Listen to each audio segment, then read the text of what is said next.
નવો ટોપિક જોઈએ. વિરામ ચિહ્નો. ચિહ્નો નહીં હો, ચિહ્નો. વિરામ ચિહ્નો. તમે કદાચ નોટ ડાઉન કરતા જ હશો, તો લખવામાં ક્યાંય આગળ પાછળ રહ્યો અને બીજી વાર રિપીટ કરવાનું થાય તો ખાસ કહેજો. અને વિરામ ચિહ્નો હું એવું માનું છું કે લખવું જોઈએ. તો વિરામ ચિહ્નોનો અભ્યાસ કરીએ. પરીક્ષામાં આમાંથી પણ સેંકડો વખત પ્રશ્ન પૂછાણા છે. એટલે હવે પછીના ટોપિકમાં સૌથી પહેલું શરૂ કરશું આપણે પૂર્ણ વિરામ.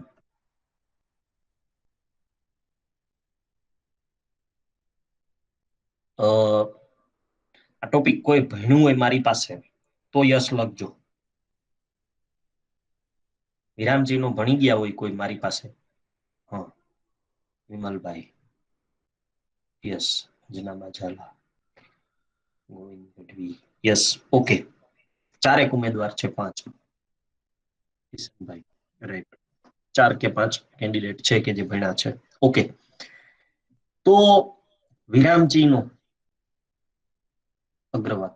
Yes. Okay. Urmi Pandya. Right. જોઈએ વિરામ ચિહ્નો. તો કદાચ તમને યાદ જ હશે તો અહીંયા સામાન્ય પ્રશ્ન હું પૂછું છું. પહેલા તો સાવ એકદમ સિમ્પલ પ્રશ્ન કે પૂર્ણ વિરામ ક્યાં મુકાય?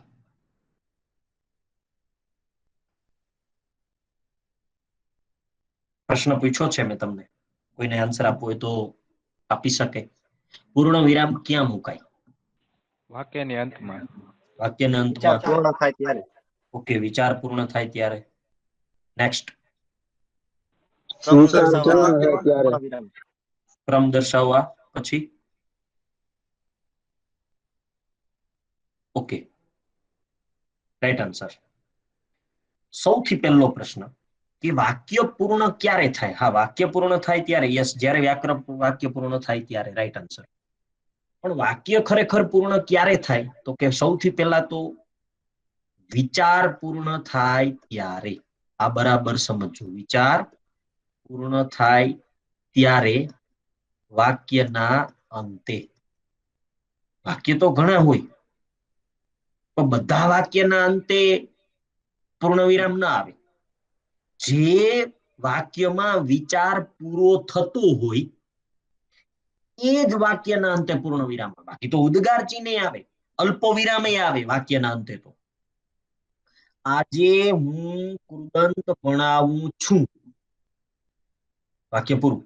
પણ હવે વિરામ ચિહ્નો ભણાવું છું. તો પેલું વાક્ય તો પૂરું થઈ ગયું કે આજે હું કૃદંત ભણાવું છું. અહીંયા તમે પૂર્ણ વિરામ નહીં મૂકી શકો. વાક્ય પૂરું થઈ ગયું. એટલે બધા વાક્યના અંતે પૂર્ણ વિરામ ન આવે. પણ જે વાક્યમાં વિચાર પૂર્ણ થતો હોય એવા જ વાક્યની અંદર પૂર્ણ વિરામ આવે. એટલે આ પહેલી બાબત પૂર્ણ વિરામની કે ભાઈ વિચાર પૂર્ણ થાય ત્યારે વાક્યના અંતે. બીજું, કાવ્ય પંક્તિના અંતમાં. અહીંયા પણ ખાસ યાદ રાખજો કે બધી જ કાવ્ય પંક્તિના અંતમાં નહીં આવે. કાવ્ય પંક્તિ પણ પૂરી થતી હોવી જોઈએ. ઘણીવાર પહેલી લાઈન હોય અલ્પ વિરામ, બીજી લાઈન હોય પછી પૂર્ણ વિરામ આવતું હોય. અને ત્રીજી એક બાબત ખાસ જોઈએ, ક્રમ દર્શાવવા. આપણે લખવું હોય કૃદંત પહેલો તો આમ ક્રમ કરવો પડે, પછી બીજો ક્રમ કરવો પડે, ત્રીજો. હા, આવું કરીએ છીએ આમ તો જરૂર નથી. કૌંસ કરો છો તો જરૂર નથી. પણ કૌંસ નથી કરતા તો પૂર્ણ વિરામ કરવું જ પડે. તો કરવું પડશે. ક્રમ દર્શાવવા પૂર્ણ વિરામનો ઉપયોગ થાય. એટલે પૂર્ણ વિરામ 3 જગ્યાએ આપણે જોઈએ છીએ. વિચાર પૂર્ણ થાય ત્યારે, કાવ્ય પંક્તિના અંતમાં અને ક્રમ દર્શાવવા. એક જ મિનિટ.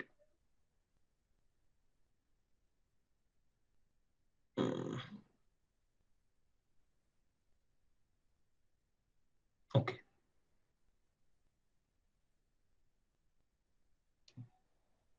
બીજું એના પછીનું નાનો સાતડો હોય તો એને અલ્પ વિરામ કહે છે. તમને દેખાય એટલા માટે હું આને ઝૂમ કરીશ. આવું સાતડા જેવું. પણ આપણી જે બુક છે એની અંદર લાઇનિંગના નીચેના ભાગમાં અહીંયા હોવું જોઈએ. સર આ ડોક્ટર યસ. ડોક્ટરને ટૂંકમાં ડોક્ટર લખી તો પણ પૂર્ણ વિરામ આવે ને? નો, તો એ ફરી જશે. એ હમણાં સમજાવું છું આવશે ત્યારે.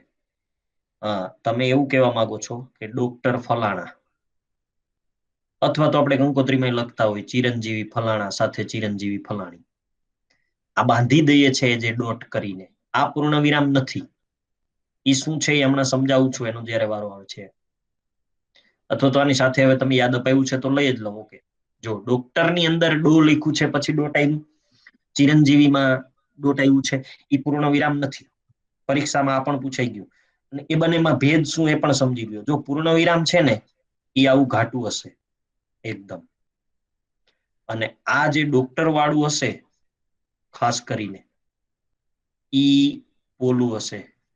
યસ વિમલભાઈ, આવી નિયમ છે. પછી બે ઘાટે ઘાટા હોય તો એ વાંધો નથી પરીક્ષામાં, આપણે એ નથી જોવાનું.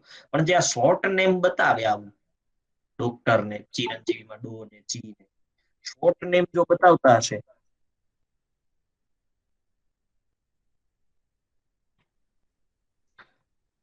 શોર્ટ નેમ જો બતાવે તો ટૂંકાક્ષરી નામ કહેવાય ગુજરાતીમાં. આપણે એને શોર્ટ નેમ કહે છે. ટૂંકાક્ષરી નામ દર્શાવે એવા હોય તો એને લાઘવ ચિહ્ન કહેવાય. આ ખાસ સમજજો, આ પરીક્ષામાં પૂછાઈ ગયું. લાઘવ ચિહ્ન મારે પછી ભણાવું હતું પણ ભાઈ યાદ અપાયું તો સાથે લઈ લઉં છું. પૂર્ણ વિરામ અને લાઘવ ચિહ્નમાં શું ફરક એ ફરીથી સમજાવું છું. પૂર્ણ વિરામ તો અલગ વસ્તુ છે, વાક્યના અંતમાં મુકાય છે, વિચાર પૂર્ણ થાય ત્યારે કાવ્ય પંક્તિના અંતમાં મુકાય, ક્રમ દર્શાવવા મુકાય. પણ લાઘવ ચિહ્ન છે એ આવા ટૂંકાક્ષરી નામ બતાવે, શોર્ટ નેમ બતાવે છે. ગુજરાતીમાં આપણે એને શોર્ટ નેમ કહીએ છીએ. ડો, ચી, ચી મીન્સ ચિરંજીવી, ડો મીન્સ ડોક્ટર. તો આવા જે ટૂંકાક્ષરી નામ દર્શાવવા વપરાતા હોય એને લાઘવ ચિહ્ન કહેવાય. આ બરાબર યાદ રાખજો, પરીક્ષામાં પૂછાય ગયું. પૂર્ણ વિરામ અને લાઘવ ચિહ્નમાં તફાવત છે. પછી આપણે ભણવું છે હવે અલ્પ વિરામ.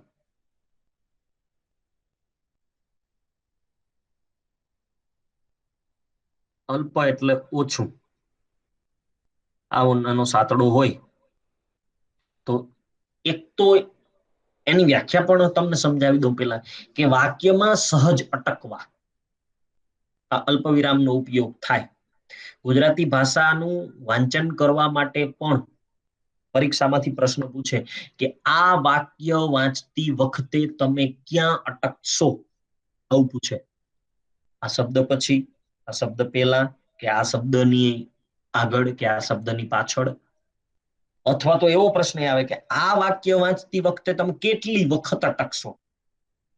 મરજી પ્રમાણે એમ ન ચાલે. અને અટકવું એટલે અટકી જવું એમ ન ચાલે. શ્વાસ પૂરો થાય ને અટકી જવું એમ ન ચાલે. અટકવાનું હોય ત્યાં જ અટકી શકો, અને એને અટકવું જ પડે. બાઇક લઈને જતા હોય સ્પીડ બ્રેકર આવે એટલે અટકવું જ પડે, ધીમું પડવું જ પડે. ના પડીએ તો ઉડે, એવું થાય. એટલે આને ભાષાની અંદર પણ એવું છે, ભાષા સજ્જતાની અંદર, કે વાંચતી વખતે કેટલી વખત અટકશો આવો પ્રશ્ન પૂછે પરીક્ષામાં. પૂછાઈ ગયા ઘણી વાર કે આ વાક્ય વાંચતી વખતે તમે ક્યાં અટકશો, કેટલી વખત. તો સેજ અટકવા. અને સંયોજક હોય ઘણી વાર કે હું વિરામ ચિહ્નો ભણાવું છું કારણ કે પરીક્ષામાં પૂછાય છે. તો એ સંયોજક હોય ત્યાં પણ આનો ઉપયોગ થઈ શકે, મીન્સ ત્યાં અટકવું પડે છે પરીક્ષાની અંદર. એક તો એવો એનો અર્થ થયો, ઉપયોગ થયો કે વાક્યમાં સેજ અટકવા. બીજું અર્ધ કાવ્ય પંક્તિના અંતમાં, જો પેલો ઉપયોગ આપણે એવો લખ્યો કે વાક્યમાં સહજ અટકવા માટે. બીજો ઉપયોગ તો કે અર્ધ કાવ્ય પંક્તિના અંતમાં.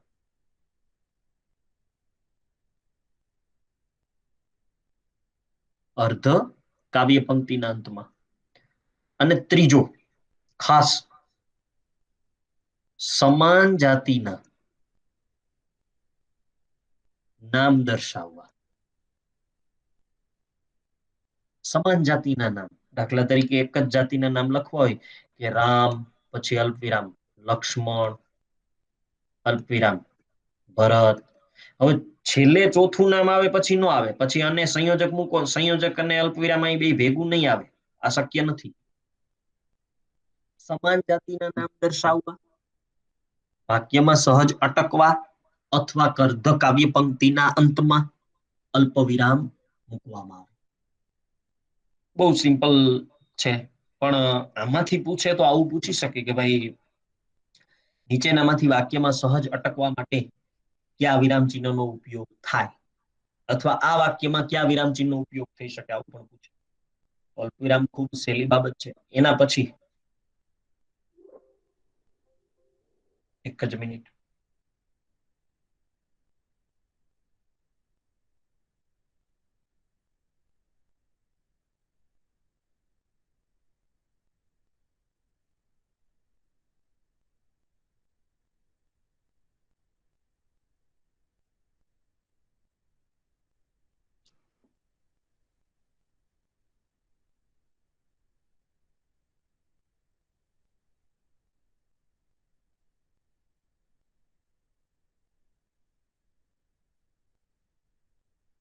હમણાં એક જ મિનિટ હો.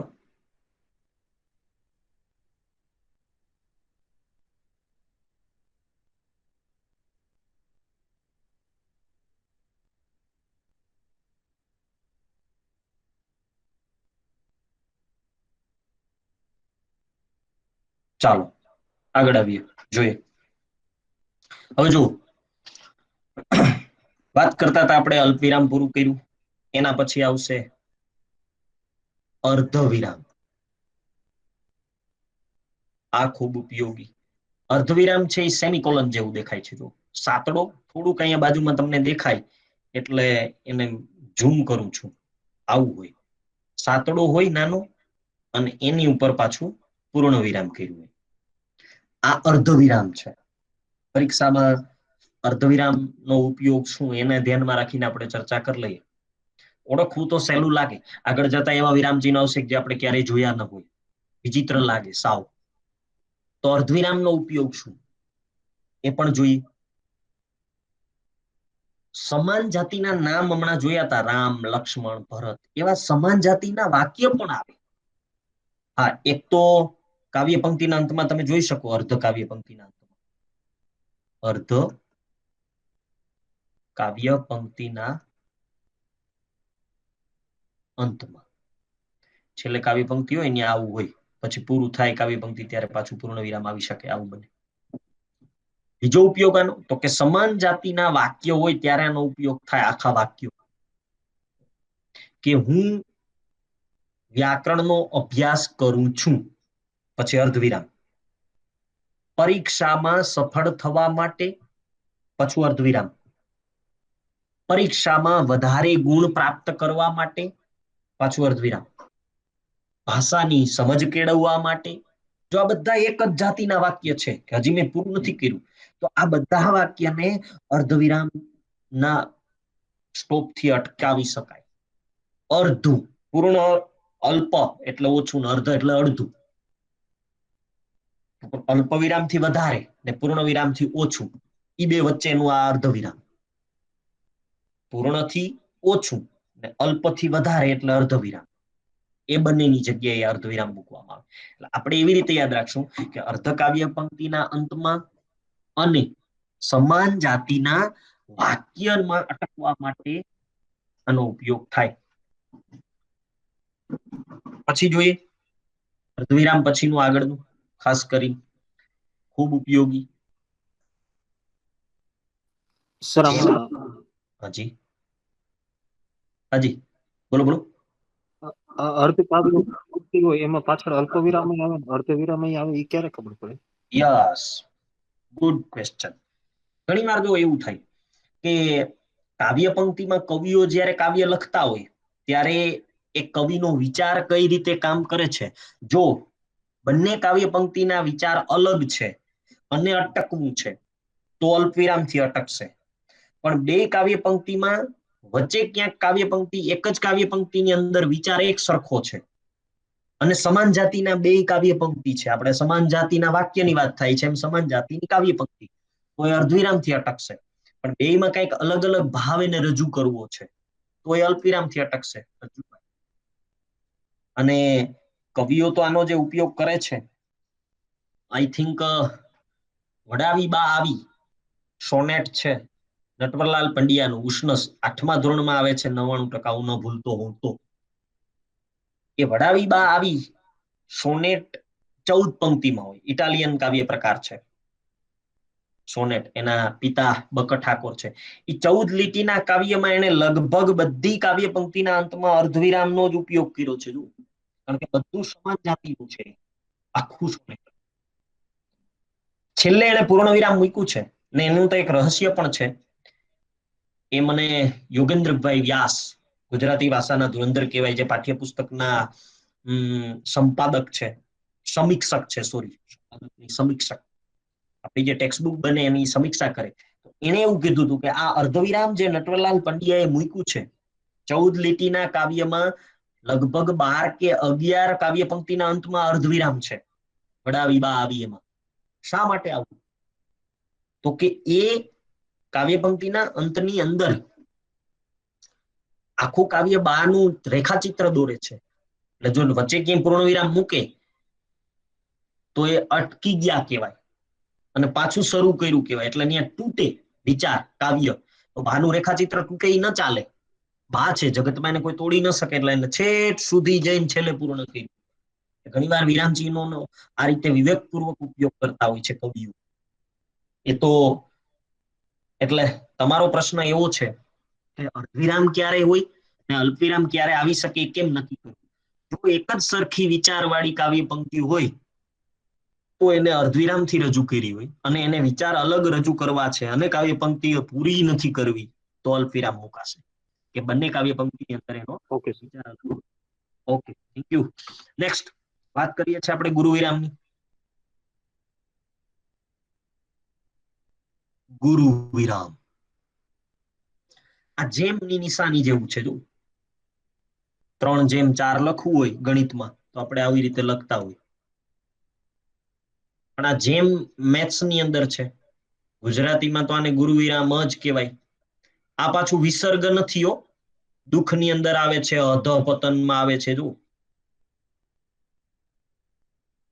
અધઃપતન આ નથી, તો આના બેનો તફાવત શું? તો કે આ પોલું ઘાટું એવું નથી, પણ આના બેનો તફાવત ઈ કે વિસર્ગ છે એ અક્ષર પછી જો અહીંયા સ્પેસ ન હોય, જ્યારે ગુરુ વિરામમાં સ્પેસ હોય.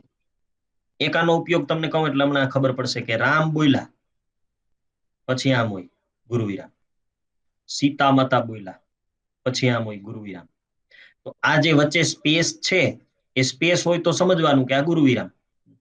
દાખલા તરીકે પતિ બોલે ગુરુ વિરામ, પછી પત્ની બોલે પછી ગુરુ વિરામ, પછી પત્ની જ બોલે છે કારણ કે પછી પતિનો વારો નથી આવતો. તો આ જે બોલે છે પાત્રો એ સ્પેસ આવે છે તો ગુરુ વિરામ, પણ અક્ષરની સાથે આવે તો વિસર્ગ. એટલે અધઃપતનમાં જુઓ ધ પછી ડાયરેક્ટ વિસર્ગ જ છે તો એ વિસર્ગ છે, આને તમે ગુરુ વિરામ નહીં કહી શકો. ગુરુ વિરામ અક્ષર પછી સ્પેસ હોવો જોઈએ, આ બરાબર સમજો. એટલે એક ગુરુ વિરામનો ઉપયોગ એક એવો થયો કે પાત્રના સંવાદ રજૂ કરવા.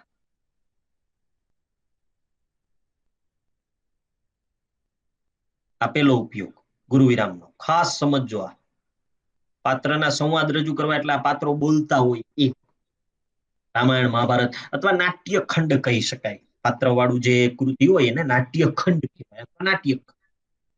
બીજું જોઈએ, બીજો ઉપયોગ મોસ્ટ આઈમ્પી બાબત છે આ ગણતરી દર્શાવવા. જો ગણતરી દર્શાવવા,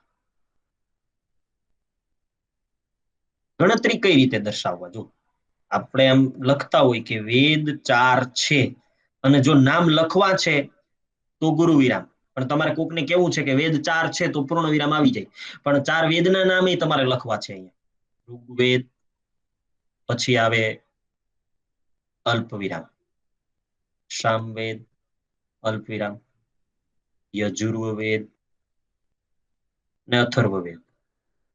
તો આ ગણતરી દર્શાવવા માટે ગુરુ વિરામનો ઉપયોગ થાય, આ બરાબર સમજજો.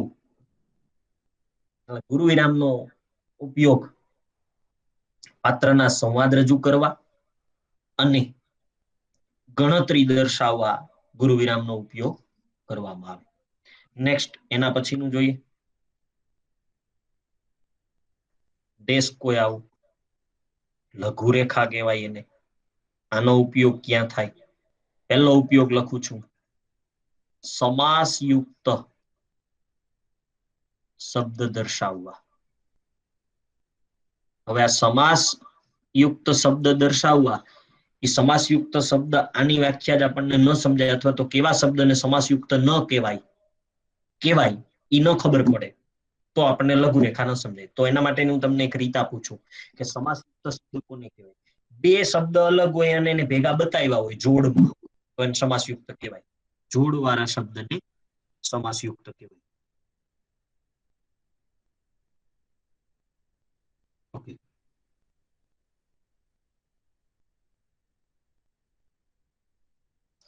બે શબ્દ જોડવાળા કેવા? જો સુખ દુઃખ જોડ છે તો અહીંયા ડેશ કોઈ વચ્ચે, સુખ અને દુઃખ. માતા પિતા જોડ છે તો વચ્ચે ડેશ કોઈ. આ જોડ વાળા જે શબ્દ છે આને આખો એક શબ્દ જ કહેવાય. માતા અને પિતા એ તમે બે શબ્દ ન કહી શકો. માતા પિતા એક શબ્દ છે કારણ કે વચ્ચે ડેશ કાયવો છે. માવતર આપણે બોલીએ છીએ માતા પિતા, સુખ દુઃખ લાગણી, વચ્ચે ડેશ છે. તો એ બે શબ્દને જોડે સમાસયુક્ત કેવા? સમાસયુક્ત.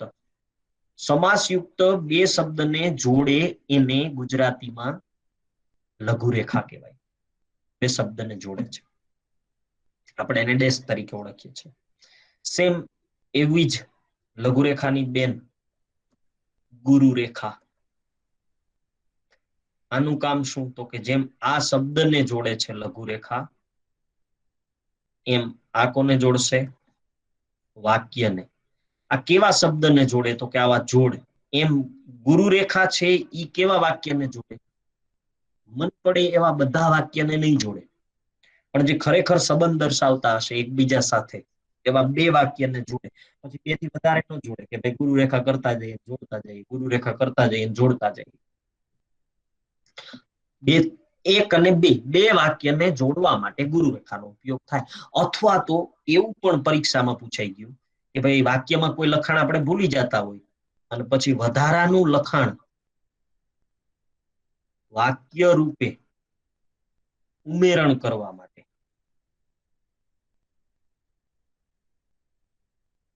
વધારાનું લખાણ વાક્ય રૂપે ઉમેરણ કરવા માટે ગુરુ રેખા આવે. હું પોરબંદર ગયો, ગુરુ રેખા. રોકાયો પણ હતો. તો અહીંયા બે વાક્યને જોડ્યા છે આને, બે વાક્યને જોડે. બીજું વાક્ય છે એ પેલા વાક્ય સાથે સંબંધ ધરાવતું હોવું જોઈએ તો જ જોડે, બધા નહીં જોડે. એટલે ગુરુ રેખાનું કામ છે બે વાક્યને જોડવાનું. એના પછી યસ યસ યસ જી સર, આ પોરબંદર ગયો પછી પૂર્ણ વિરામ આવે ખરો? હા, તો પછીનું વાક્ય હું લખી ન શકું, તો મારે પાછું લખવું પડે. પૂર્ણ વિરામ કરું તો કે પોરબંદર ગયો પૂર્ણ વિરામ, પછી પાછું લખવું પડે પોરબંદર, અથવા ત્યાં રોકાયો હતો, અથવા પોરબંદર રોકાયો હતો, પાછો ઉલ્લેખ કરવો પડે મારે. તો એ બે વાક્ય થઈ ગયા ને? Yes, right. નેક્સ્ટ કોઈ ક્વેશ્ચન? હા, ક્વેશ્ચન હોય તો આરામથી પૂછી લેજો. હા સર, આપણે જે માનો કે કોઈ પ્રેરણાદાયક વાક્ય લખેલું હોય એની નીચે ડેશ કરીને લખ્યું એ ગુરુ રેખા હોય કે લઘુ રેખા હોય? પછી જે નામ લખ્યું હોય, જે વ્યક્તિ બોલ્યો હોય, યસ, એ વસ્તુ અલગ જ છે આખી. લેખક કવિનું નામ નીચે દર્શાવ્યું એ અલગ વસ્તુ છે આખી. એ કોઈ વિરામ ચિહ્ન નથી. એ ન લખો તો પણ ચાલે. દાખલા તરીકે હમણાં જ મેં લખ્યું હતું નર્મદનું વાક્ય, સ્ત્રી કેળવણીનું, કે ભાઈ સ્ત્રીઓને કેળવણી આપવી જોઈએ, પછી ડેશ કરીને લખ્યું હતું નર્મદ. એ આપણે નોટ પાડી લખીએ છીએ. બાકી પૂર્ણ વિરામ કરી પછી તમે લેખક કરી નર્મદ લખી શકો, પણ એ વિરામ ચિહ્ન તરીકે અહીંયા નથી કામ કરતું, અથવા ગુરુ રેખા તરીકે એ નથી વપરાતું. Okay sir. નેક્સ્ટ કોઈ ક્વેશ્ચન? ઓકે, એના પછી આગળ વધીએ. સર ગુરુ વિરામ આવે કે લઘુ વિરામ એવું કઈ ના આવે? નો,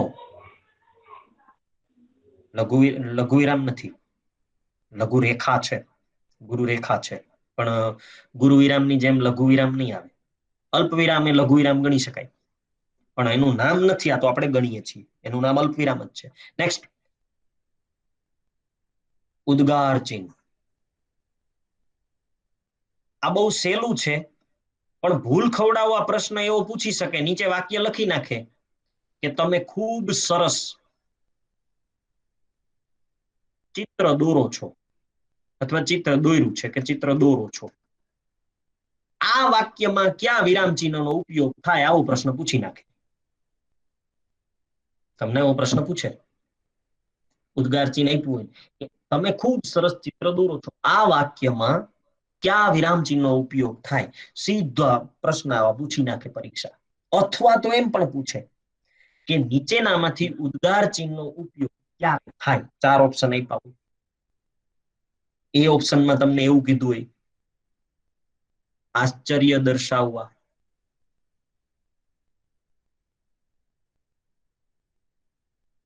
બી ઓપ્શનમાં એવું કીધું હોય, પ્રશંસા દર્શાવવા, સી ઓપ્શન તમને એવું કહેતું હોય,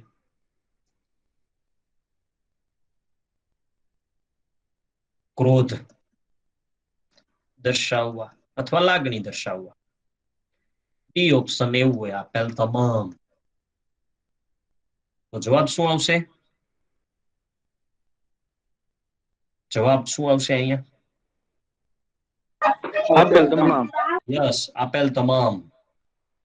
પ્રશંસામાં ઉદ્ગાર આવશે, ક્રોધમાં ઉદ્ગાર આવશે, આશ્ચર્યમાં ઉદ્ગાર આવશે. તો અહીંયા જો પ્રશંસા છે, તમે ખૂબ સરસ ચિત્ર દોરો છો.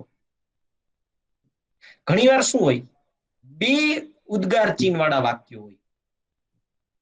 દાખલા તરીકે આવું બને કે વાહ પછી ઉદ્ગાર. તો અહીંયા આ એક શબ્દ છે પ્રશંસા કરતો આખો. પછી તમે એવું બોલો કે તમે ખૂબ સરસ ચિત્ર દોરો છો અને છેલ્લે પાછું ઉદ્ગાર આવી શકે. તો આશ્ચર્ય પમાડે એવું હોય, ઓહો કેવડો મોટો માણસ આવ્યો. અથવા તો આપણી સામે કોઈ મોટા બધા સોનાનો ઢગલો જોઈ જાય એટલે આપણા મુખમાંથી ઉદ્ગાર સરી પડે કે આ આટલું બધું સોનું, આટલા બધા પૈસા, આટલો બધો વિશાળ ડુંગર. આશ્ચર્ય પ્રમાણે. ક્લાસમાં હું ત્યારે હું મોટે ભાગે એવું ઉદાહરણ આપતો કે માણસ નીચે ઉભો હોય અને એનું માથું છે એ છતે અડે, એવડી હાઈટ હોય, એટલે આપણે તરત જ જોઈને કે ઓય કેવડો બધો માણસ છે. એ આશ્ચર્ય જો કેટલો બધો માણસ, અહીંયા ઉદ્ગાર ચિહ્ન, આશ્ચર્યમાં ઉદ્ગાર આવે, એ આશ્ચર્ય ઓટોમેટિકલી મુખમાંથી સરી પડતા હોય. પછી હા, એ તો કલ્પના કરો તમે, જુઓ આમ કે માણસ એવડો હોય તો છતે અડે એટલે આપણે બાજુવાળાને તરત કરીએ એવડો બધો માણસ છે. આશ્ચર્ય. પછી કોઈના વખાણ કરતા હોય, વાહ ખૂબ સરસ ચિત્ર દોરો છો. વખાણામાં જ થાય, વખાણ કઈ ખીજમાન કૃત નથી, તમે ખૂબ સરસ ચિત્ર દોરો એમ ના હાલે. વખાણ ખીજાય એને વખાણ કેમ કરવા? ક્રોધ હોય ત્યારે ક્રોધ જ હોય પાછો. કઈથી ચાલ્યા જાઓ, આ ક્રોધ. અહીંથી ચાલ્યા જાઓ એમ ક્રોધ ન હોય પાછો કોઈ દિવસ. એટલે લાગણીને વાક્યને અભિવ્યક્તિ કરવા માટે, એ અભિવ્યક્તિમાં આશ્ચર્ય હોય, ક્રોધ હોય, પ્રશંસા હોય, ત્યારે ઉદ્ગાર ચિહ્ન વપરાય. એટલે પરીક્ષામાં આવા પ્રશ્ન પૂછે. તો તમે ખૂબ સરસ ચિત્ર દોરો છો, ત્યાં શું આવશે? ઉદ્ગાર ચિહ્ન. વખાણ છે, ખાલી વાહ એટલું બોલે કોઈ, આખું વાક્ય ન પણ બોલે. મિતભાષી હોય, મિતભાષી શબ્દ સમૂહ પૂછાઈ ગયો પરીક્ષામાં, ઓછું બોલનાર. મિતભાષી એટલે ઓછું બોલનાર, એને મિતભાષી કહેવાય. ઓછું ખાતા હોય તો એને મિતાહારી કહેવાય. મિતાહારી એટલે ઓછો આહાર લેતું હોય એવું. ઘણી વાર આવા પ્રશ્નો પણ પરીક્ષામાં પૂછાતા હોય. તો ઉદ્ગાર ચિહ્ન. એના પછીનું જોઈએ ક્વેશ્ચન માર્ક, પણ ગુજરાતીમાં કહેશું આપણે એને પ્રશ્નાર્થ ચિહ્ન. અહીંયા પણ પ્રશ્ન આપણને સહેલું વિરામચિહ્ન છે છતાં પણ ભૂલ ખવડાવે. જો એવું બને. પ્રશ્નાર્થ ચિહ્ન ક્યારે મુકાય? પ્રશ્ન પૂછવો હોય ત્યારે નહીં. એ શક્ય નથી. મારું વતન પોરબંદર છે, એમાંય પ્રશ્નાર્થ મૂકી જ શકું. અથવા તો તમારું વતન પોરબંદર છે, એમાં પૂર્ણ વિરામ મૂકી શકું ને. એમાં પ્રશ્નાર્થ હોય તો હું કેમ બોલું તમારું વતન પોરબંદર છે, તોય પ્રશ્નાર્થ આવે. એટલે એવું નથી કે પ્રશ્નાર્થ ચિહ્ન છે એ પ્રશ્ન પૂછવા મુકાય છે. આ શક્ય નથી. તો પ્રશ્નાર્થ ચિહ્ન ક્યારે આવે? ગમે ત્યારે આવે. વાક્યના અંતે આવે એવું નથી, શબ્દના અંતે આવે.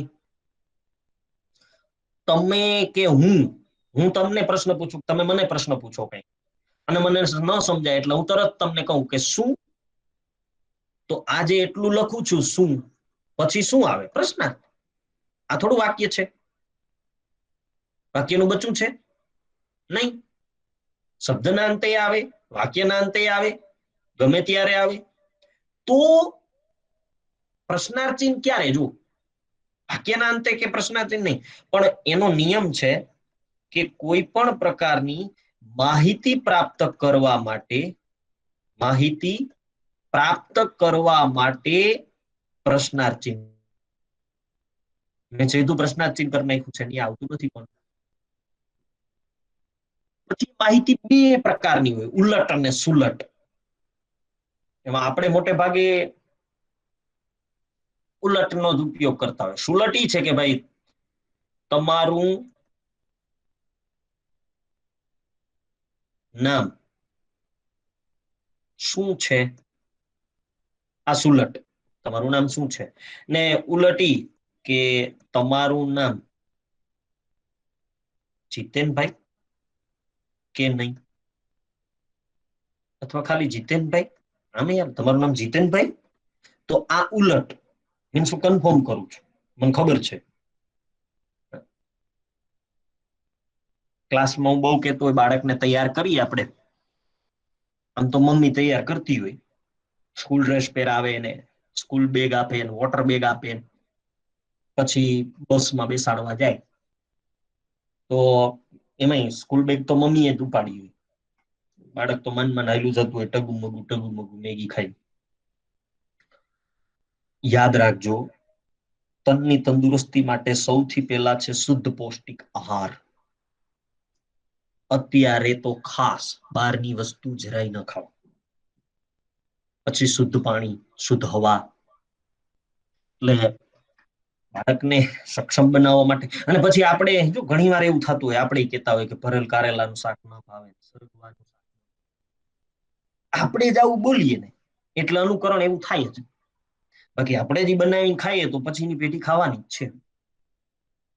આપણા ઘરમાં અમુક પરંપરા જે છે નથી, એ આપણા કારણે નથી. યાદ રાખજો, આધ્યાત્મિક પુસ્તક નથી, આજ દી સુધી નહોતું એટલે નથી.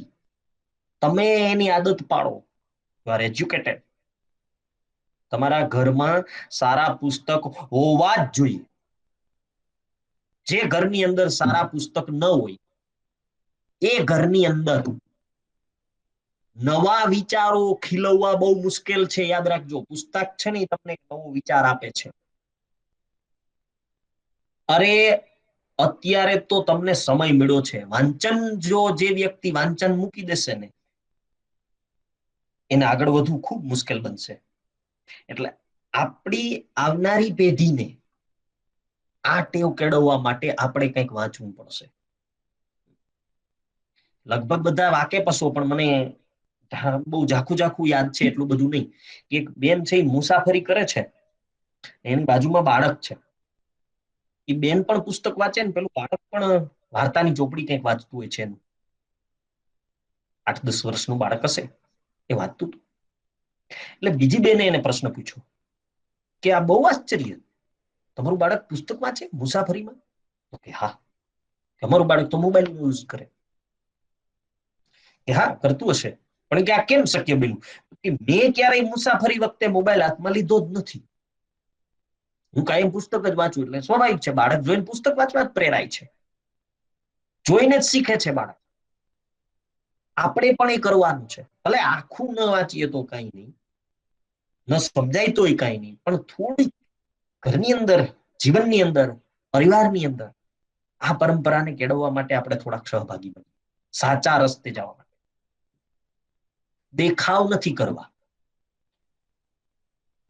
ધાર્મિક વેડા નથી કરવા, પણ ધાર્મિક બનવું છે. શ્રીમદ ભગવદ્ ગીતાનું ભલે એક પેજ વંચાય, ઇનફ છે. ન સમજાય કઈ નહીં, અધ્યયન તો છે ને. સારા વિચારો આવશે, જોશે, બે માણસ સાંભળશે, પછીની પેઢી શીખશે. આ બધું કરવું પડશે. તો અહીંયા ફરીથી આવું છું. ઉલટ જ હોય. હા, મૂળ વાત મારી બાળકની ચાલતી હતી. મમ્મી તૈયાર કરે, બાળકને સ્કૂલ ડ્રેસ પહેરાવે, સ્કૂલ બેગ આપે, વોટર બેગ આપે, લંચ આપે, પછી નીકળે એટલે બહાર જે બેઠો હોય વ્યક્તિ, ભાભો મોટી ઉંમરમાં, એટલે તરત પ્રશ્ન પૂછે નાના છોકરાને, નિશાળે જવું છે? હા, જો એનો વેશ જોઈ લે એટલે નક્કી થઈ જ જાય કે નિશાળે જાય. થોડું ગાડામ જતું હોય સ્કૂલ ડ્રેસ પહેરી. એ ઉલટ પ્રશ્ન છે ત્યાં. બહારથી ફરીને આવે એટલે બાજુવાળા પાડોશી પ્રશ્ન કરે, આવી ગયા? યસ. જો દેખે છે છતાંય પ્રશ્ન પૂછે કે આવી ગયા? તમે જોવો જ છો, આવી ગયા. ઉલટ પ્રશ્ન છે. ને આપણે કહીએ હસતા હસતા કે હા હો આવી ગયા. આ ઉલટ. એટલે ઉલટ અને સુલટ. તો મોટે ભાગે ઉલટ સુલટ પ્રકારની માહિતી પ્રાપ્ત કરવા માટે પ્રશ્નાર્થ ચિહ્ન મુકાય. તો અહીંયા પ્રશ્નાર્થ ચિહ્ન વાક્યના અંતે માહિતી કોઈ પણ પ્રકારની પ્રાપ્ત કરવી હોય ત્યારે પ્રશ્નાર્થ ચિહ્ન મુકાય. એના પછીનું મોસ્ટ આઈમ્પી બાબત હવે ચાલુ થાય છે. એના માટે પેલા હું લાઇનિંગ દોરીશ અને ઉપરના ભાગે આવું અલ્પ વિરામ હોય. આઈ થિંક આને તમે એપોસ્ટ્રોફી કયો છો ઇંગ્લિશમાં, પણ ગુજરાતીમાં આનું નામ છે લોપ ચિહ્ન. આ પૂછાઈ ગયું ઘણી વખત. તો લોપ ચિહ્ન શું છે એ જોઈએ.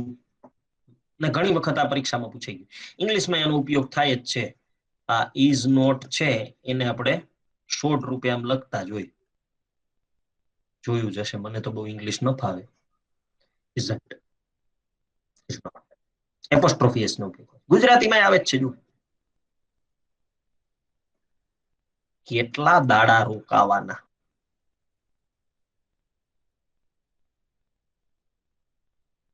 અહીંયા દાડા શબ્દ છે, જો એમાં મૂક્યું છે. ખરેખર આ શબ્દ શું છે? દહાડા. પછી એવું નથી કે દાડામાં જ આવે.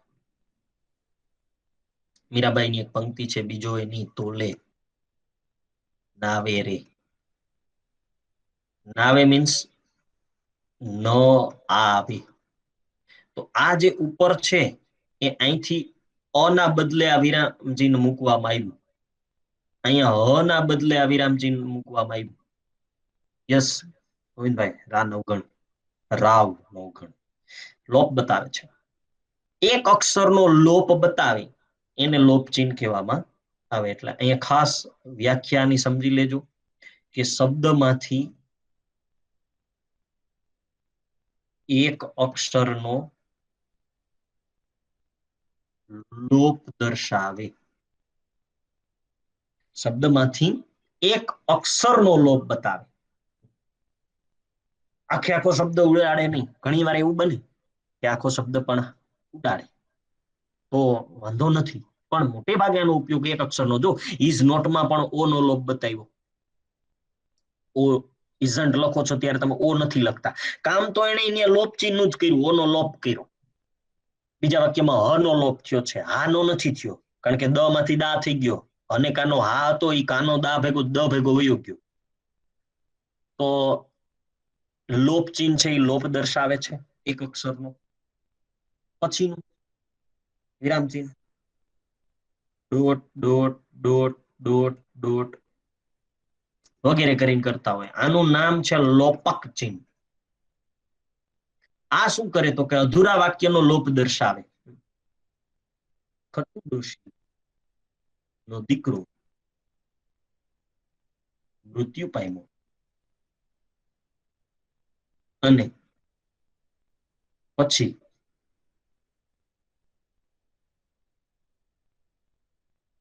ખતુ ડોશીના જીવનમાં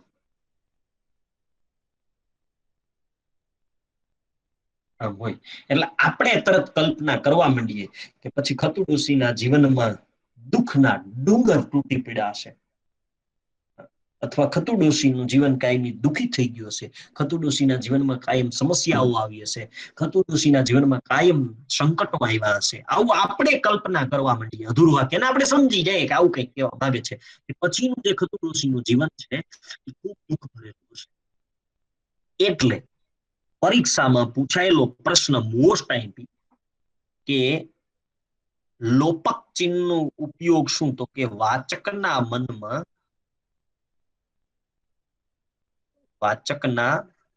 મનમાં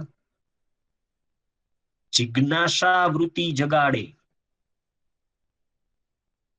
જિજ્ઞાસા વૃત્તિ એટલે જાણવાની ઈચ્છા જગાડે કે ભાઈ પછી ખતુ ડોશીના જીવનમાં થયું હશે, શું થયું હશે. હવે એનું કામ શું, તો કે અધૂરા વાક્યનો લોપ દર્શાવે. ઓલો એક અક્ષર ઉડાડે છે લોપ ચિહ્ન, ત્યારે લોપક ચિહ્ન છે એ અધૂરા વાક્યનો લોપ દર્શાવે છે. ને વાચકના મનમાં જિજ્ઞાસા, આપણને જાણવાની ઈચ્છા થાય કે પછી ખતુ ડોશીના જીવનમાં એવું શું થયું હશે, એવું શું સંકટ આવ્યું હશે. એટલે વાચકના મનમાં જિજ્ઞાસા વૃત્તિ જગાડે. આખું વાક્ય લોપ ન કરે, સીધું ડોટ ડોટ ડોટ આમ અને આખું વાક્ય લોપ એમ ન ચાલે. આગળ વાક્ય હોવું જોઈએ, અધૂરા વાક્યનો લોપ દર્શાવે એટલે એને લોપક ચિહ્ન કહેવાય. એના પછીનું આ સ્લેશ ઓબ્લિક કહીએ છે, બિન સચિવાલયમાં પૂછાઈ ગયેલું છે. તિર્યક રેખા અથવા દર્શાવવાનો ઉપયોગ થાય છે એક તો, અને પરીક્ષામાં જે પૂછાણું હતું એ તમારી સામે લખું છું. પરીક્ષામાં એવું પૂછ્યું હતું કે તારીખ લખવા માટે કયા વિરામ ચિહ્નનો ઉપયોગ થાય, તો જવાબમાં આવશે તિર્યક રેખા. આપણે જે તારીખ લખીએ છીએ એનું ફોર્મેટ કંઈક આવું છે, 21/11/2020. તો આ ઓબ્લિક જે કરીએ છીએ એ તિર્યક રેખા, કાં તો અથવા બતાવવું હોય, સવાર અથવા સાંજ, તો વચ્ચે અથવા કરીએ છીએ. એટલે તારીખ લખવા અને અથવા દર્શાવવા તિર્યક રેખાનો ઉપયોગ થાય. આ પણ પરીક્ષા માટે ખૂબ ઉપયોગી છે. એના પછીનું ખાસ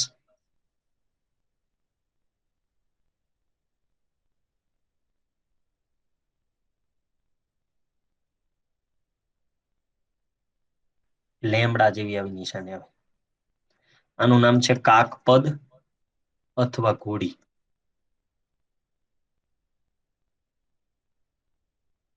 રામ વનમાં જાય છે. હવે જો અહીંયા માં ભૂલાઈ ગયો લખતા, તો ભૂલાઈ ગયેલા અક્ષરનું ઉચ્ચારણ કરવા આ નિશાની કરવામાં. પરીક્ષા પૂછાણી ત્યારે આવું હતું, જો નિશાની ખાલી આટલું. હું આ બાજુ ગઈ, પાછા વિરામચિહ્ન તમને દેખાય એટલે થોડા ઝૂમ કરી કરું છું. એક આવું અને એક આવું, માત્ર એરો હોય નીચે. તો આ કાકપદ અથવા ઘોડીનું કામ શું, તો કે ભૂલાઈ ગયેલા અક્ષરનું ઉમેરણ કરવા. કાકપદ અથવા ઘોડી ભૂલાઈ ગયેલા અક્ષરનું ઉમેરણ કરવા. વાક્યની અંદર કોઈ ભૂલાઈ જતું હોય આખો શબ્દ કે, અને ત્યારે આનો ઉપયોગ થાય કે ભૂલાઈ ગયેલા અક્ષરનું ઉમેરણ કરવા કાકપદ અથવા ઘોડીનો ઉપયોગ થાય. કાક મીન્સ કાગડો, એવું કરીને યાદ રાખવું પડશે. સર હાજી જી. ભૂલાઈ ગયું હોય તો લખી ના લેવાય? હા શ્યોર, પણ પરીક્ષામાં પ્રશ્ન પૂછવા માટે, વ્યાકરણનું જ્ઞાન તપાસવા માટે તો એ પૂછશે કે ભૂલાઈ ગયેલા અક્ષરનું ઉમેરણ કરવાની શું દર્શાવવામાં આવે. ટાઈપિંગ વખતેની પરીક્ષાઓમાં એવું કહેશે જ, ટાઈપિંગની પરીક્ષા હોય ત્યારે તમને 100% પૂછી શકે. એટલે મારો મતલબ રિયલ લાઈફમાં કઈ જગ્યાએ આ ઉપયોગ થાય? હા, પ્રિન્ટ નીકળી ગઈ, ટાઈપ થઈ તમારી પાસે, તમે પછી એમાં ભૂલ દર્શાવશો તો ત્યાં તમારે પેલા કાકપદની નિશાની કરવાની. એટલે એનો મતલબ એ કે તમે ત્યાં કંઈક ભૂલી ગયા છો, પછી ત્યાં કૌંસમાં લખી શકો કે આ અક્ષર અહીંયા ભૂલાઈ ગયો તો અહીં લખાય છે. ઓકે બરાબર. Next good question Arjunbhai. Next એના પછીનું જો કાકપદ અથવા ઘોડી, એના પછીનું છે આવું જો, આનું નામ છે હંસપદ. આ પણ ખૂબ ઉપયોગી છે. હંસપદ રામ અને લક્ષ્મણ વનમાં જાય છે. આવું વાક્ય પરીક્ષા પૂછે અને એમ કહે કે આ વાક્યમાં કયા વિરામચિહ્નોનો ઉપયોગ થાય, તો ખરેખર અહીંયા જે આ બે શબ્દ છે રામ અને, આ બે શબ્દની વચ્ચે સ્પેસ હોવી જોઈએ, જે નથી. તો બે શબ્દ વચ્ચે સ્પેસ મૂકવા માટે આ હંસપદનો ઉપયોગ થાય. બરાબર સમજો. બે શબ્દ વચ્ચે જગ્યા છોડવા, બે શબ્દ વચ્ચે જગ્યા છોડવા હંસપદ મુકાય. That means space bar. ઇંગ્લિશમાં આપણે એને સ્પેસ બાર કહીએ છીએ. બે શબ્દો ભેગા લખાઈ ગયા છે અને પછી એવું કહે કે આ બે શબ્દ વચ્ચે જગ્યા છોડવા કયા વિરામચિહ્નનો ઉપયોગ થઈ શકે ગુજરાતી ભાષામાં, તો એનો હંસપદ ને મૂકી શકો અને ભૂલને સુધારી શકો. બે સ્પેસ પણ હશે જ. આ હંસપદ સ્પેસ બાર છે તો એના પછીનું વિરામચિહ્ન આયોજક ચિહ્ન, જેને બેક સ્પેસ કહેવાય. આ છે બેક સ્પેસ, યોજક ચિહ્ન. જેવી રીતે સ્પેસ બાર છે એવી રીતે યોજક ચિહ્ન છે કે ભાઈ જગ્યા દૂર કરવી હોય, બેક સ્પેસ જવું હોય તો શું કરવું? રામ વનમાં જાય છે. એક મોસ્ટ ટાઈમથી બાબતે કહી દઉં તમને કે કોઈ પણ શબ્દ સાથે જ્યારે એક અક્ષરનો પ્રત્યય હોય ત્યારે એ શબ્દથી અલગ કોઈ દિવસ ન લખાય. આ માં છે વનમાં, તો વન અને માં અલગ અલગ નહીં લખાય, કારણ કે માં એક અક્ષરનો પ્રત્યય છે. પછી વન થી એક અક્ષરનો પ્રત્યય છે. વનનું એક અક્ષરનો પ્રત્યય છે. વનના એક અક્ષરનો પ્રત્યય છે. જેટલા એક અક્ષર વાળા પ્રત્યય હોય ને શબ્દોમાં ઉમેરા, એ ક્યારેય શબ્દથી અલગ લખાય નહીં. શબ્દની સાથે જ હોવા જોઈએ, એક અક્ષર વાળા પ્રત્યયની વાત કરું છું. તો વનમાં ભેગું હોય તો એના માટે આ જે જગ્યા છે એ દૂર કરવાની શું મુકાશે? યોજક ચિહ્ન, બેક સ્પેસ. ઇંગ્લિશમાં આને બેક સ્પેસ કહેવાય અને આપણે સ્પેસ બાર કહેતા હોય છે. વિરામ ચિહ્નની અંદર આવા વિરામ ચિહ્નો આપણને પરીક્ષામાં પણ પૂછી શકે. ખાસ કરીને તિર્યક રેખા પૂછાણી છે. હજુ એક મોસ્ટ ટાઈમની બાબત લઈ લઉં છું.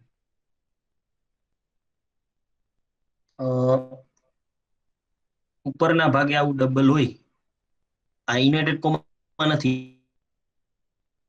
ઇન્વર્ટેડ કોમા તો આવું આવશે, આમ ડબલ અવતરણ ચિહ્ન કહેવાય આને. તો આ એ નથી, બાજુમાં કર્યું છે. આ તો સમજાણું હાલો.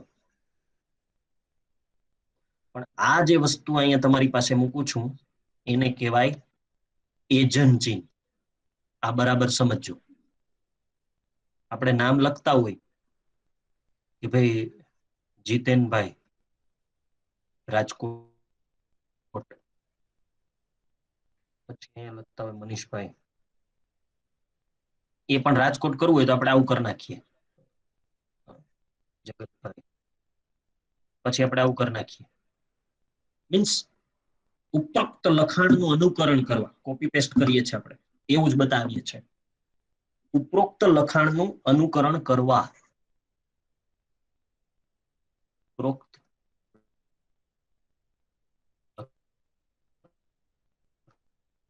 લખાણનું એજન્ટ મુકાય, એજન્ટ ચિહ્ન મુકાય. રાજકોટ બતાવે છે. આ ખૂબ ઉપયોગી એજન્ટ ચિહ્ન. સિંગલ અવતરણ ચિહ્ન ને ડબલ અવતરણ ચિહ્નના નિયમ સેલા છે કે કોઈ એવો ખાસ શબ્દ હોય તો એને સિંગલ ઇન્વર્ટેડ કોમા મુકાય. મનુભાઈ પંચોળીનું ઉપનામ દર્શક છે તો દર્શકને સિંગલ ઇન્વર્ટેડ કોમા મુકાય. પછી કોઈ વ્યક્તિના બોલેલા શબ્દ હોય એને લખવા હોય તો આપણે ડબલ અવતરણ ચિહ્નમાં આખું વાક્ય લખતા હોય એનું. તો જ્યારે એક શબ્દ હોય ત્યારે સિંગલ અને વાક્ય હોય ત્યારે ડબલ. પણ એ શબ્દ કેવો હોવો જોઈએ? ખાસ, વિશિષ્ટ. અને વાક્ય કેવું હોવું જોઈએ? કોઈના દ્વારા કહેવાયેલું, બોલેલું. ઉપદેશ હોય ગ્રંથનો. તો આ આપણા વિરામ ચિહ્નો હતા. ક્વેશ્ચન ક્વેરી હોય તો તમે મને પૂછી શકો છો. વિરામ ચિહ્નો હું પૂરા કરું છું. આગળ કૃદંત પૂરા કર્યા છે. તમારામાંથી ક્વેશ્ચન કે ક્વેરી હોય તો મને પૂછી શકો છો. આપણી 2 કલાક માથે પૂરી થવા આવી રહી છે, પણ ક્વેરી ક્વેશ્ચન છે તો તમે મને હજી પૂછી શકો છો. ખાસ ફરીને એક વાત કહીશ, મહેનત કરો તો પ્લાનિંગથી કરો. ટાઈમ ટેબલ બનાવો, ક્યારે શું વાંચવું, કેટલા વાગે વાંચવું તો હોવું જ જોઈએ, પણ કેટલા વાગે શું વાંચીશ એનું પ્લાનિંગ એ હોવું જોઈએ. આ ખૂબ જરૂરી છે, બરાબર સમજો. ભૂગોળમાં શું વાંચવાનું છે એ ટોપિક પણ તમારી પાસે લખેલા હોવા જોઈએ. ઇતિહાસની અંદર કેટલું કેટલું વાંચવાનું છે ટોપિક લખેલા તમારી પાસે હોવા જોઈએ. જે લખાય એને ટીક માર્ક કરો પ્લાનિંગ સાથે. એટલે ટાઈમ ટેબલ મુજબ ચાલો, તૈયારી કરો. પરફેક્ટ ટાઈમે આપણે દરરોજ ફ્રી હોય, આપણને ખબર જ હોય.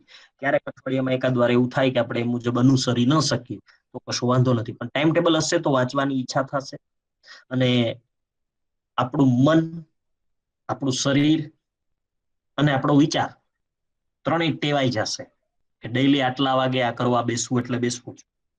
પછી બોડીને પણ ટેવ પડે એટલે વધારે પડતું આપણને ક્યાંય અગવડતા રૂપ પણ ન લાગે, કંટાળું પણ ન આવે. માનસિક રીતે આપણે પ્રિપેર જોઈએ કે આટલા વાગે બેસી જવું એટલે બેસી જ જવું. થોડાક સમય જ કરવાનું છે, પછી કપરું સમય આવે નોકરી મળ્યા પછી પણ. એટલે ગુજરાતી વાંચન વધારવા થોડી ટિપ્સ આપો. હજી ગુજરાતી વાંચન માટે તમારે ખાસ સાહિત્યની અંદર જો જાઓ તો વધારે વાંચવાની રસ પડે. પ્રશ્ન કોનો છે પેલા જોઈ લઉં છું. ગોવિંદભાઈ, યસ. એટલે શબ્દ ભંડોળ વાંચો, શબ્દના અર્થ નવા નવા વાંચો. વ્યાકરણ છે તો સમજવાની વાત છે, છતાંય કોઈ ક્વેશ્ચન ક્વેરી હોય તો ગમે ત્યારે તમે પૂછી શકો છો એની ટાઈમ. હાજી વચ્ચેમાં ડિસ્કનેક્ટ થઈ ગયું. આ અવતરણ ચિહ્નમાં તમે દર્શક વાક્ય હોય તે ડબલ ઇન્વર્ટેડ કોમા એ એક સમજાવજો ને. હાજી, શ્યોર, ડેફિનેટલી. કોઈ એવો ખાસ શબ્દ હોય, વિશિષ્ટ શબ્દ હોય તો એ અવતરણ સિંગલ અવતરણ ચિહ્ન આવે. મહાભારતનું પ્રાચીન નામ જય સંહિતા. તો આ જય સંહિતા વિશિષ્ટ શબ્દ આપણે વાક્યમાં લખતા હોય ત્યારે આમ સિંગલ મીન્સ શબ્દ છે તો એને સિંગલ ઇન્વર્ટેડ કોમામાં મૂકવાનો. કે કોઈ વ્યક્તિ દ્વારા કહેવાયેલી વાત હોય, બેન્જામિન ફ્રેન્કલિન કહેતા, પછી એ લખવું હોય તો ડબલ ઇન્વર્ટેડ કોમા. શું તમે જિંદગીને ચાહો છો? તમે જિંદગીને ચાહો છો? જો હા તો તમારી એક પણ ક્ષણ નકામી વેડફશો નહીં, કારણ કે જિંદગી ક્ષણની બનેલી છે. આ આખું વાક્ય ડબલ ઇન્વર્ટેડ કોમામાં. મીન્સ જ્યારે કોઈ વાક્ય હોય ત્યારે ડબલ ઇન્વર્ટેડ કોમાનો ઉપયોગ થાય, કોઈ એક એવો શબ્દ હોય તો સિંગલ ઇન્વર્ટેડ કોમાનો ઉપયોગ થાય છે. સિંગલ અવતરણ અને ડબલ અવતરણ મીન્સ શબ્દ આવું મોટે ભાગે હોય છે, બાકી કોઈ એવા નિયમ નથી. સિંગલ ઇન્વર્ટેડ કોમામાં વાક્ય હોય ને ડબલ ઇન્વર્ટેડ કોમામાં વાક્ય હોય, પણ હું એવું અનુભવના આધારે કહું છું કે વિશિષ્ટ એવા શબ્દો હોય ત્યારે સિંગલ ઇન્વર્ટેડ કોમાનો ઉપયોગ થઈ, અને વાક્યો હોય કોઈ વ્યક્તિ દ્વારા કહેવાયેલી વાત હોય, ધર્મ દ્વારા કહેવાયેલી વાત હોય, કોઈ પુસ્તકનો ઉપદેશ હોય, ગીતામાં કહ્યું છે, પછી ડબલ ઇન્વર્ટેડ કોમા કે કરેલું કર્મ કદી ફોગટ જતું નથી, એ ડબલ ઇન્વર્ટેડ કોમા. નેક્સ્ટ, એની ક્વેરી, ક્વેશ્ચન? કોઈને પ્રશ્ન હોય તો હજુ મને પૂછી શકે છે. સર આ ડબલ અવતરણમાં સિંગલ અવતરણ આવી શકે? હા, શ્યોર. આખા વાક્યની અંદર વચ્ચે કોઈ વિશિષ્ટ હોય તો એમાં સિંગલ અવતરણ વાળો શબ્દ આવે, ડેફિનેટલી. Next question. સર આપણે વર્તમાન કૃદંતમાં તો વાળી બારાક્ષરી ઓલા આપણે બારાક્ષરીના બધા શબ્દ તમારો અવાજ કપાય છે વિમલભાઈ, થોડોક આવી જાય કે ખાલી તો જ આવે? અવાજ કપાણો છે તમારો. પ્રશ્ન મને બરાબર સંભળાણો નથી. ફરી એકવાર બોલો.